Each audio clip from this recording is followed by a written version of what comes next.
Today's daf is Daf Chav Gimel 23. We are on Chav Beis Amid Beis 22b, and we saw machlokas in the Gemara between Chizkiah and Rabbi Abo. Chizkiah said that the basis for chametz being prohibited not only as food but also in benefit is from the fact that the Torah wrote it as lo ye'achel chametz. Chametz shall not be eaten, instead of saying don't eat chametz, the Torah says lo ye'achel, it shall not be eaten. So Rabbi Chizkiah says from there we learn that it not only may you not eat chametz, but it may not be a source of what you eat, meaning you're not allowed to sell it or barter it, and then it provide you with your ability to eat. Whereas Rabbi Abo said this is a general rule that whenever the Torah says lo yochel lo, it means both iser achila and iser ana, both a prohibition of eating it as well as benefiting from it. And we had various questions of where either the Torah says one of these terms and then yet it's permissible in benefit. And for each one there was a response. The Gemara is going to ask another few. Vari Arla. This is about 10 lines from the bottom of Chav Beis Amid Beis 22b. Vari Arla the Rachmana Ama Araltem Arelim lo yachil. Vitanya Arelim lo yachil Einli Ele Isra Achila. And it says that the first 3 years of the produce, which is called Arla, it may not be eaten. And then the Torah says, and the Brisa says, okay, so perhaps I can't eat it, but I'm allowed to benefit from it. How do I know that I'm not allowed to benefit from it? That you're not allowed to use it as a dye, if you're using color from plants, which would be essentially dye and benefit from fruit in the first 3 years. And also you're not allowed to light a fire. You can't use it as fuel for a fire. So how do I know I'm not allowed to do that? Talmud it says 3 times your arla, its arla, and arla. So this is the 3 years. Lo yachil, it shall not be eaten. L'Rabbi says kulam. And these add the 3 things to tell you that not that you're not allowed to benefit from it, you're not allowed to eat it, and you're not allowed to cook with it or use it as fuel. Even while you're destroying it, you're not allowed to benefit from it. Exactly why there's 3 is it seems to be in Machlokas Rashi and Tosas, but either way, the drash is that it's even prohibited in benefit. Now the Gemara says, wait, why do I need to tell you a special drash, a special extra word words in order to tell you that you're not allowed to use it as fuel and you're not allowed to use it as dye? The fact that it says lo ye'achel, everybody should agree that it's prohibited not only as food but also as benefit.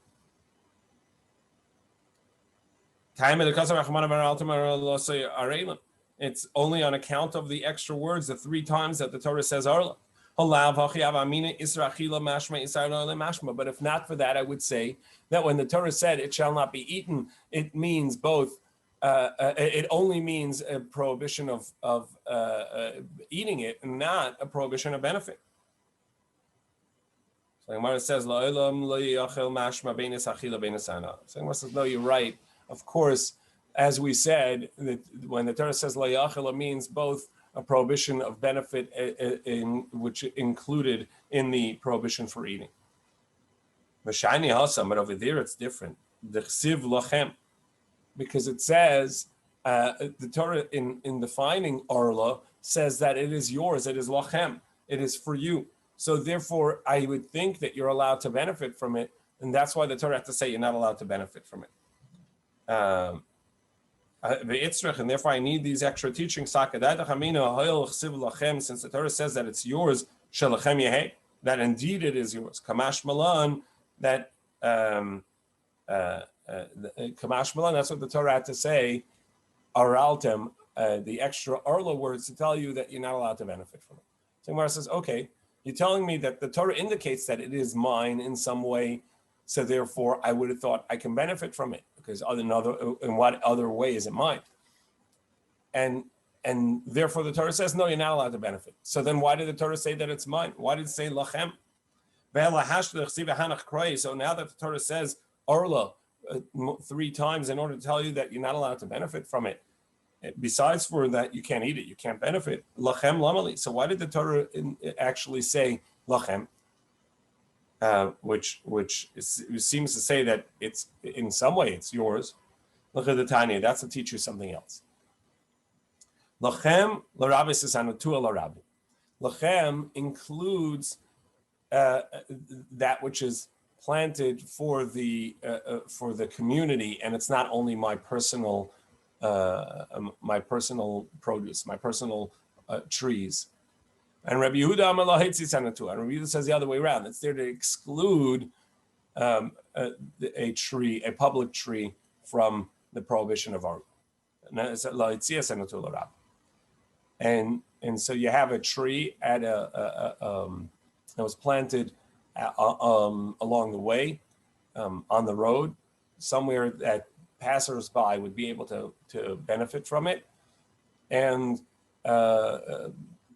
there's a machlokas whether, and Lachem is coming to teach us about that. And there's a machlokas between the Tanna Kama and Rabbi Yehuda, whether it's coming to include the prohibition of arla there, or it's coming to exclude and say, no, there actually, since it was not a personal tree, it doesn't belong to an individual, it's made for the community, that indeed the prohibitions of arla don't apply there. So my time at the Tanna Kama, why does the first opinion say that it comes to include the prohibition, includes a public tree? Because it says, and you will plant, which is individual, liyachid mashma, l'rabim le'mashma. It means individual, and each one of you, or any one of you, will plant. Because typically, and plant for the community. Typically, the planting is each individual themselves a plant. It doesn't seem to include the mass, as a communal planting. And therefore, the Torah said lachem to tell you that it includes when it's planted for the community, and that too is prohibited in arla. In the first 3 years, nobody's allowed to benefit from those trees. Rabbi Yehuda says no, the other way around. When it says and you, in the plural, shall plant, it means both the community as well as an individual. And also then the Torah says, and of yours, also means either you individual or you as a community. So the Torah twice says something to include the mass. And therefore it includes, whenever you have a double positive, it's there as a negative. When the Torah says yours plural, twice, to tell you that it excludes the masses. So the bottom of 22b, the beginning of 23a, asks the question by arla. It also says lo yeyachel, which means you shall not eat. And both according to Chizkiah and Rabbi Abo, that would include also prohibition of benefit. Why do I need a special teaching of arla 3 times to tell you that you're not allowed to benefit from arla? That's because it says lachem, it's for you. And why did it say it's for you?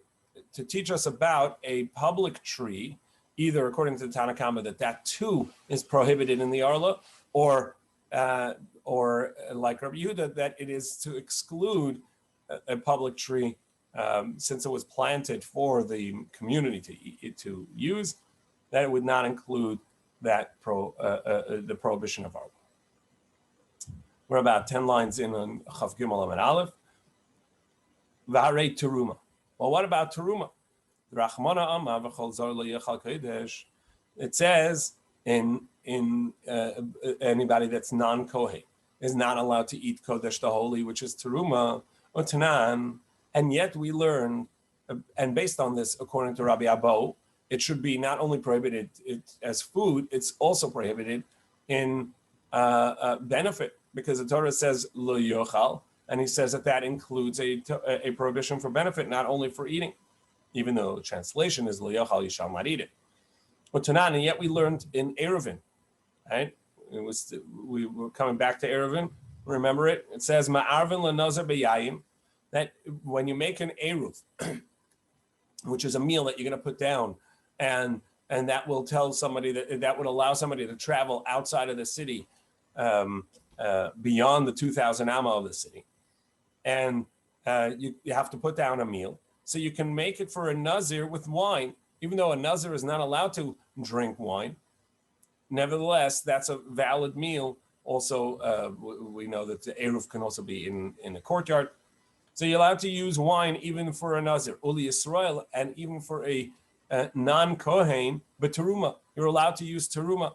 Rashi here says because both of these are utterances of the mouth that make you make these holy, whether you state that you're a nazir or you state that this is teruma, and you could annul that statement, which is essentially a vow, and you can annul that vow. And Tosfos says that the Gemara in Eruvin says the reason is because others, it's edible to others, even though it's not edible to this person themselves. In any case, it's a valid meal. And whatever the mechanism is in regards to eruv, what's clear is I'm benefiting from the teruma. Even though I can't eat it, I'm benefiting from it. It's allowing me to define my Shabbos space outside of my 2,000, outside of my city at 2,000 amma, and I can travel beyond, and that's a benefit. And if you tell me lo yochal means I'm not allowed to benefit from teruma, so that's that should be prohibited. Well, actually, it's different because over there, Rav Papa says, the Torah says, Tru maschem, it's your teruma. Shalachem tehei, it is yours, you're allowed to benefit from it. Ve'idach, however, according to Chizkiah, that says that lo yochal never indicated a Torah prohibition of benefit, because according to Chizkiah, he says that only when it says lo ye'achel in a reflexive, and it says it shall not be eaten, and there the difference in term tells you that you can't have any benefit from it because it's not allowed to be a source of food. Not only you can't eat it itself, it's not allowed to be a source of food, but it didn't say so by teruma. So therefore, there was no reason to think that it is prohibited in benefit. So why does the Torah say terumaschem, your teruma, plural? Ve'idach terumaschem d'chol Yisrael kamar. And according to Chizkiah, that's just a general term. Say the teruma of every member of the Am Yisrael, and that's the way the Torah would speak, and it doesn't indicate a special permission of any sort. Well, what about the second halacha? We also learned over there that not only teruma can be used for an eruv, but yayin, wine, can be used for a nazir. Well, what about it says in regards to a nazir not partaking in wine, it says not only wine, but he can't eat anything of grapes from the seed to the skins. You may not eat. But tonight we learned and yet we learned that you can use wine as an eruv for a nazir, but he's benefiting from it. Well, there too, the Torah says it's his nezer, it's his separation, and therefore it tells us that he's allowed to benefit from it. Shelo yehei, he has some benefit. Rav Ashi says it's not that word nizroi, his nezer, his Nazarite vow, his separation.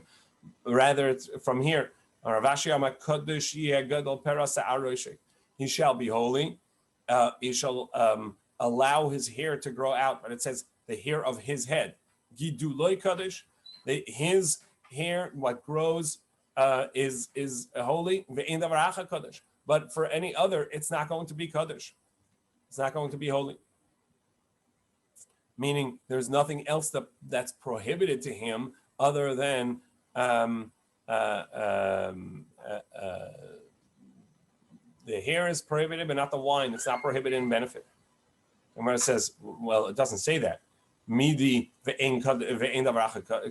Does it say only the hair is kaddish, becomes prohibited in benefit, and other things not? Doesn't say that. So rather, Marzutris is a better reading because it says nizroy. It's his nezer, the vow itself is his, meaning that he can benefit from it. V'harei chadash.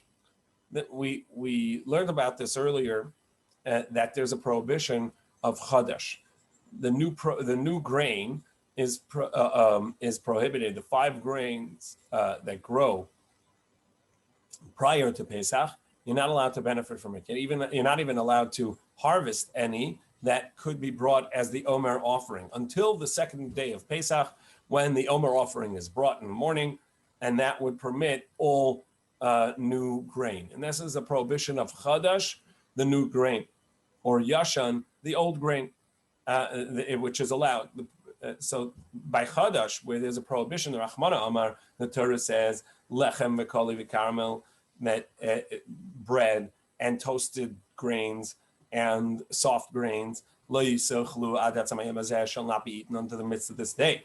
And so it says lo yisochlu. According to Chizkiah, that just means a prohibition to eat. But according to Rabbi Abahu, that means it's prohibited both to be eaten as well as to benefit from it.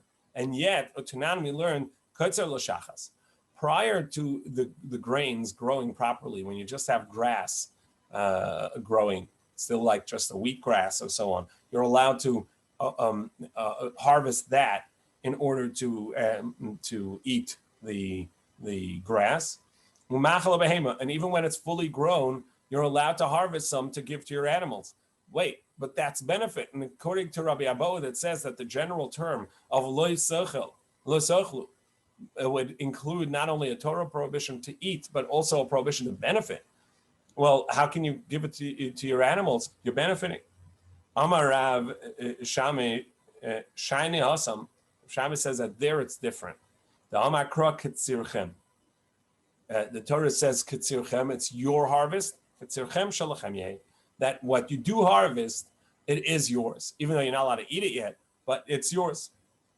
Ve'idach. And Chizkiah, who didn't need this extra teaching because he never thought that it was prohibited in benefit, because lo yisachlu doesn't mean a prohibition of benefit. So what is, according to him, why does it say Ketzirchem? The Chol Yisrael Mashma. It is just a manner of speech. The harvest of each and every one of you. Okay, there's another prohibition. Shuratzim. You're not allowed to eat creepy crawlies. The Torah says, the Rahmana Amar Sheketzu, that it is disgusting to eat creepy crawlies, and the Torah says, Sheketzu lo ye'achel, it may not be eaten, and this is the term that even according to Chizkiah is going to be a prohibition of benefit, because it doesn't say don't eat it. It says lo ye'achel, it should not be a source of food for you. It should not be eaten, meaning it can't even be the source of your food. So you'd think that any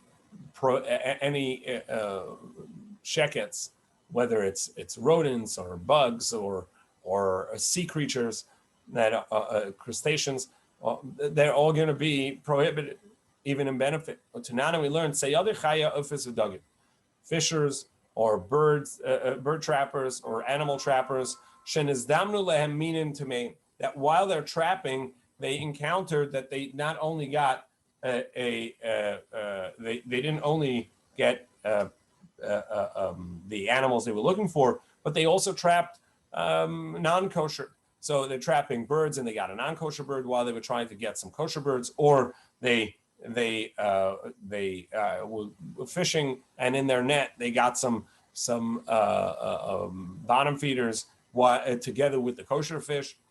They're allowed to sell them. you're not allowed to actually try and fish for clams or for birds like that are not kosher, or animals that are not kosher. But if you caught it, you're allowed to sell it in the market, and you're benefiting from it. But both would agree that the Torah says lo yeyachel means that you're not allowed to even benefit from it. Shani yasim damakra lachem. Well, by sheretz too, the Torah says lachem shalachem yehi, that it is yours. So if that's the case, so then I'm even allowed to go ahead and try and trap it. The Torah says I'm allowed to benefit from it. The Torah says sheketz yihiyu lachem, disgusting, or sheketz, or a separation, or something that you reject. Yihiyu, they shall be, meaning they have to be as they are. You shouldn't really try and get them. Lachem, but they are yours. If by chance they come into your possession, you're allowed to sell them. Now, the Gemara says, according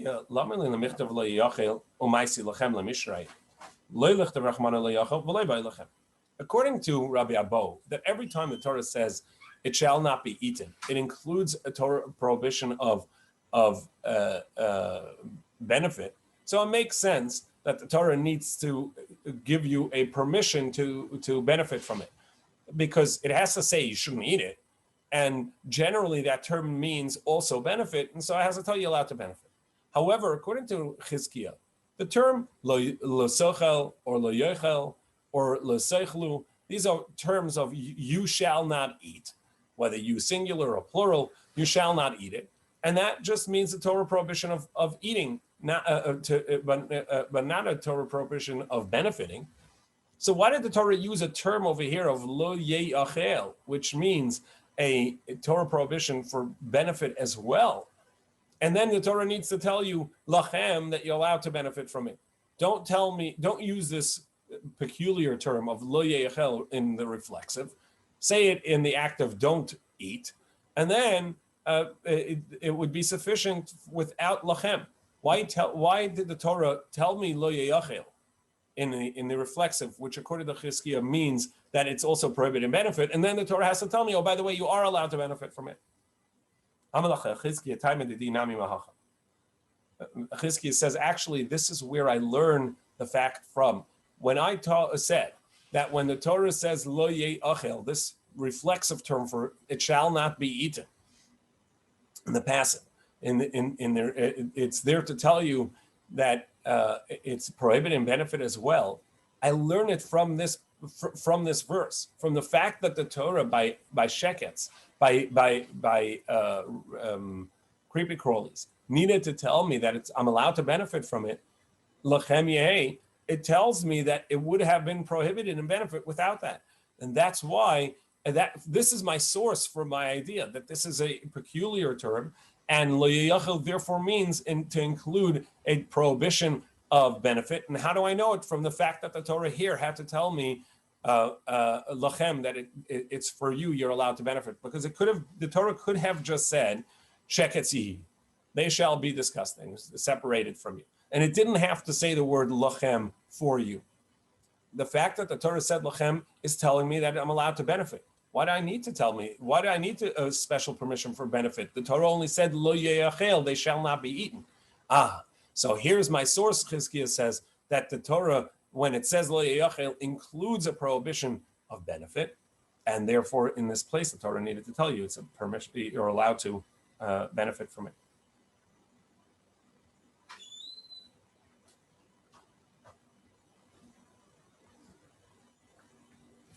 Varei chametz.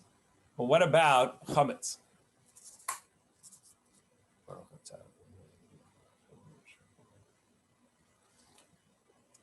What about chametz? The Rachmana Amma, the Torah says lo yechel chametz.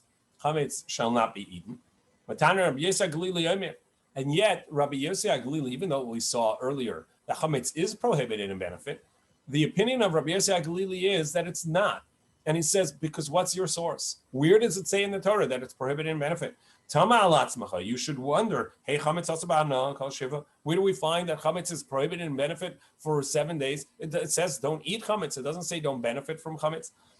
So you see that Rabbi Yossi Aglili rejects this idea that we said up until now. Chizkiah and Rabbi Abo both agree that it's universal, that when it says lo ye'achel, it would include a prohibition of benefit as well, not only the simple reading of it shall not be eaten.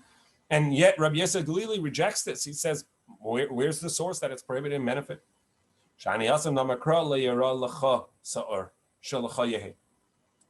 Rabbi Yossi Aglili is different. He agrees to the concept of Chizkiah, that it says lo ye'achel will be prohibited in benefit. However, over here it says you shall not see for yourselves shelacha yehe, that you shall not see to yourselves chametz, meaning the chametz is yours and you shall not see it. So we see that you, in what way is it yours? Benefit. You see that you're allowed to benefit from it. You just simply cannot own it or eat it. V'Rabbanan. The Rabbanan say, no, that shalacha means something else. Shalacha that's to tell you that if you're not responsible for the chametz, if it belongs to someone else or to hektish, you're allowed to have it in your possession because it's not yours and you don't have a benefit from it, as we saw earlier in the Masechta. So you don't have a responsibility over it, so you're allowed to have it in your possession. And yeah, Rabbi Yossi says that's fine, but it says twice lecha to you. Lo yara lecha sa'ar v'lo yara lecha chametz. It says chametz twice. First chametz, then sa'ar, but it says lecha twice. It's yours. Ve'idach chad ben nachar shekav shasei v'chad ben nachar shelekav shasei. And the other says, as we saw at the beginning of the Sefta, that it's coming to tell you that even for a non-Jew that that's in under your responsibility, that it's within your household. And it says, yeah, but that it says 3 times lacha, because in Devarim it also says the pasuk of they're not allowed to have chametz for you shall not be seen to you sa'ar, leavening in your possession in your domain 7 days. So it says a 3rd time lacha. Ve'idach, and the Chachamim would disagree with Rabbi Yossi. They say yes, it's true. One is for sa'ar, chad b'sa'ar, v'chad b'chametz. I need one to tell you that the leavening agent itself, which is more severe because it not only is chametz itself but can cause other things to ferment, could it become chametz. So that for sure I shouldn't have, but maybe chametz I'm allowed to have in my possession. Chad b'chametz, and the others to tell you that even chametz that's only chametz itself and won't cause other things to become. It's not a leavening agent. It's not a starter. Nevertheless, you're not allowed to have it.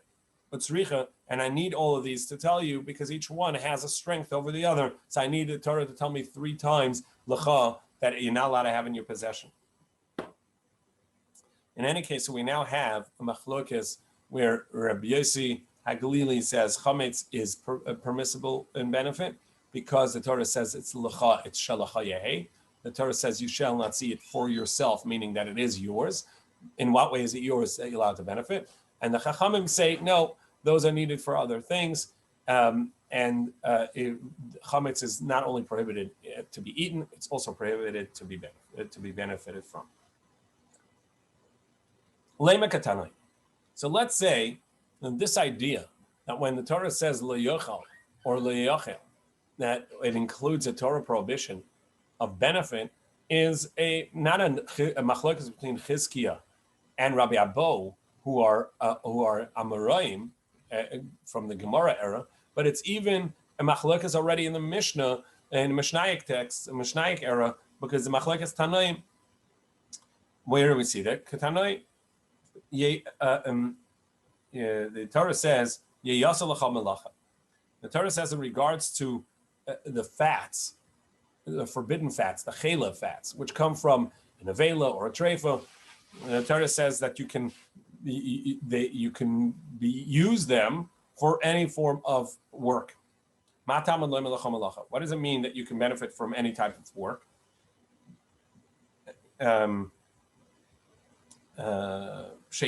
Because I may have thought, since if the Torah had not said that you can use it for anything, that may be only allowed to benefit, only allowed to use it for kachim, for something for a korban, such as the hides that go to the kohen, that you can use the fats to work the hides, or if it goes to the bedek habayis, the hides that go to that belong to the Beis Hamikdash, and the funds will go from those sales will go to the upkeep of the Beis Hamikdash. So you're allowed to benefit from the fats for gavah, for something that's the mizbeach.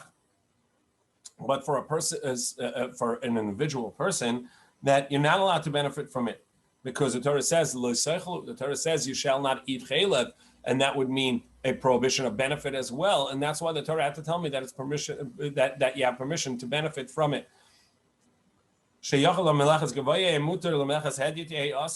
That for something pertaining to the Beis Hamikdash, you're allowed to benefit from it, but an individual may not. That's why it says any form of benefit is permissible. Any form of work is permissible with the chaylev. That's the opinion of Rabbi Yossi Aglili. And again, this would indicate to us that there's a Torah prohibition of benefit to chaylev, which we need to now tell you is allowed. Rabbi Kiva says no, it's something else. Rabbi Kiva says no, there's no prohibition of benefit. I don't need to tell you you're allowed to benefit from it. Rather, I may have thought that it's tamei, that it is impure in regards to a private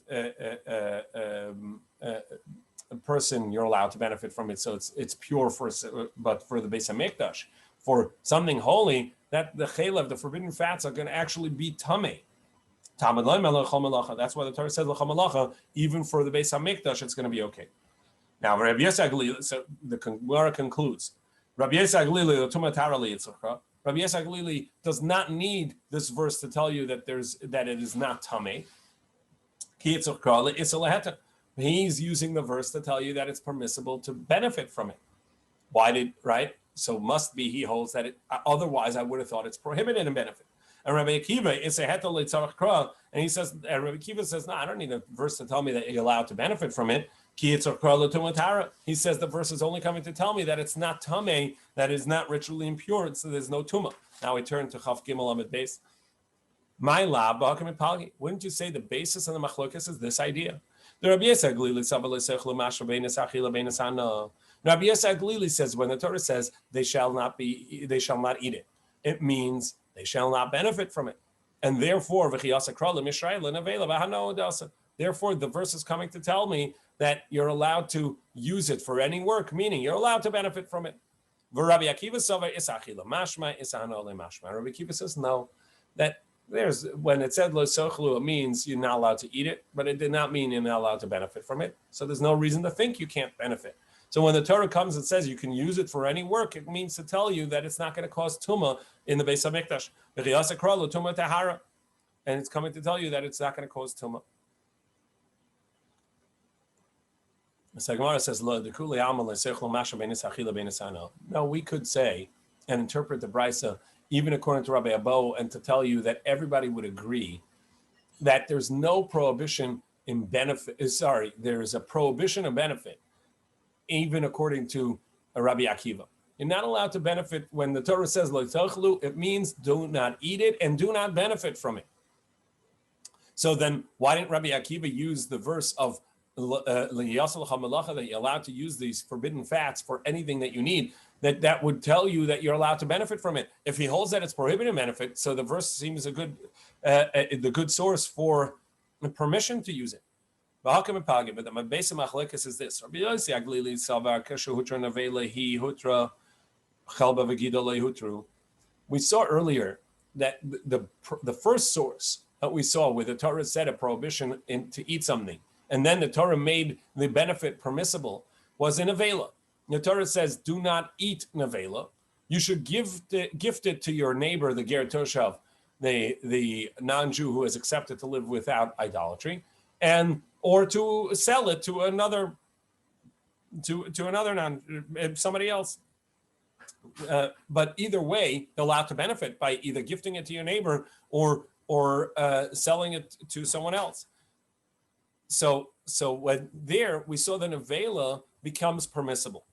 When the Torah permitted the nevela, did it permit just the meat or also the forbidden fats and also the gid hanasha, the forbidden sinew? So we saw earlier that that the sinew, the machlokas of whether the sinew gives off taste or not. So over here, Rabbi Yossi Glili is of the opinion, nevela, just the nevela itself, it became permissible to benefit from. But all other prohibitions, such as the forbidden fats or the sinew, would not be included in that concept of nevela when the Torah says you're allowed to gift it to your neighbor. And therefore, I need a special teaching of the Torah to tell you that you're allowed to benefit from nevela and all its parts, even the forbidden fats, to gift it to your neighbor. So you see that nevela is not included, and in the permission of the forbidden fats, the chaylev was not included in nevela, and therefore I need a special teaching that nevela is allowed to be used in benefit. However, Rabbi Kiva says, no, I don't need a special teaching to say nevela is permissible to benefit from, because the Torah already said I'm allowed to give the nevela away, so then the chaylev is included. Once the Torah said I can gift the dead animal to my neighbor, well, that means I'm allowed to gift them also the chaylev, the forbidden fats that are in there. And the forbidden fats, it says, lo sochlu, you shall not eat. They shall not eat, which indicates even a prohibition in benefit. Must be when the Torah permitted me to give the nevela to a neighbor, it includes even the forbidden fats and indicates that the forbidden fats are permitted for my benefit. And therefore, when the Torah says, you can use it for any benefit, it can't be coming to tell me that I'm allowed to benefit from the fats. Must be it tells me that it's not going to be tamei in the Beis HaMikdash. So there were, according to Rabbi Yossi Glili, Ashkechan chaylev the Shariach Manabano. According to Rabbi Yossi Glili, we find that chaylev, the forbidden fats, are going to be prohibited in benefit, permitted in benefit from our verse here, where the Torah says Yasal L'Chamalacha. What about the gid hanasha? That sinew that is prohibited to be eaten, is that also permitted in benefit? You can't learn it from nevela because he doesn't learn that. Elegid nami nema the aser, is that prohibited in benefit? We could say that perhaps indeed. Or we can say that he makes a kavachomer and he says, I don't need a verse to tell you that gid hanasha is permissible in benefit. It's logical. Chaylev is a more severe prohibition, and yet when the Torah says don't eat it, it allows you to benefit from it. So to the gid hanasha, which is a weaker prohibition, for sure is allowed to be benefited from. Chaylev, the forbidden fats, when somebody consumes it, the punishment is kares, their soul is cut off from its source, the most severe punishment, yet you're allowed to benefit from it. So you see that the Torah, even in the severe prohibition of chaylev, allows benefit. Gid hanasha, which does not have this severe punishment, for sure you're allowed to benefit from it. Rabbi Shimon, the Aser. What about Rabbi Shimon, who says that actually you're not allowed to benefit from gid hanasha?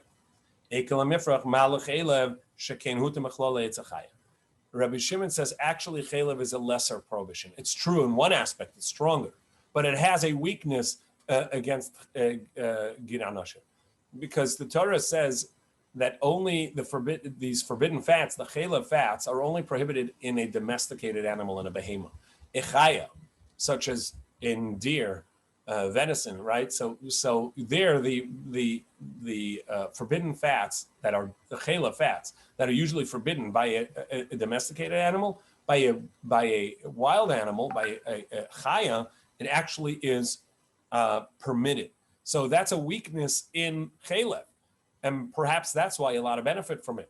Maybe gid hanasha, which is a universal prohibition by all animals, and maybe it's going to be remain prohibited in benefit as well. And so you cannot tell me that there's a kal v'chomer, because actually there's a weakness in chaylev. Or to say it this way, gid hanasha has a strength over chaylev, and therefore it does remain, according to Rabbi Shimon, prohibited in benefit. How does the other opinion respond to this? Yes, but by domesticated animals, in domesticated animals itself, the gid hanasha should be permissible and benefit on account of that it's weaker prohibition than the forbidden fats. The behema miyas leishtri. By behema, it doesn't have any permission, and so it's stronger than gid hanasha. So this is the conclusion. We've had a number of times the Torah says don't eat something, and in each one of them we explained either why there was a need to say that it's prohibited in benefit, or it indeed is permissible in benefit, and the Torah, there was a teaching that told us that it is permissible in benefit. In either case, mechti, osvinu kol hanikroi. We asked from all these verses, and Chizkiya and Rabbi Bo explained each one of the verses according to their opinion. And it seems like everybody agrees in the end. So what difference does it make? Whether you say only lo yeyachel is prohibited in benefit, that term, or anytime it says lo yachel l'sachel, which is anytime the Torah says don't eat something, it's prohibited in benefit, it's essentially the same. Because in each one you have an explanation of it would have been prohibited in benefit and it isn't, or it should be prohibited in benefit, but it isn't. So what difference does it make? But my pligi, the argument is about chametz on Pesach, according to the Rabbanan, who say that indeed it is prohibited in benefit. And by a goring bull, which is going to be put down according to everybody. Chizkiya says the source is from the fact that the Torah said it in the reflexive, it shall not be eaten, meaning it cannot be a source of food for you, even through just benefit, selling it and bartering it. Rabbi Abo learns it from nevela, which tells you that anytime it says l'tochel, it means it's a prohibited benefit unless the Torah explicitly says you're allowed to benefit. So mechti ben lamar asura ba'ana. Well, then, in any case, everybody says that chametz is prohibited in benefit, and everybody says that the shor haniskel, the bull that is being put down for goring, is prohibited in benefit. My benayu. So, what's the distinction between the two opinions?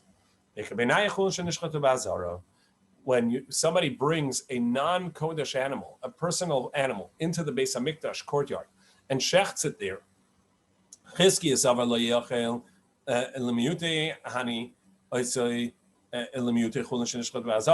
Chizkiya says that the fact that it said lo yachel is to exclude these two chametz and shor haniskel, the bull that's being put down.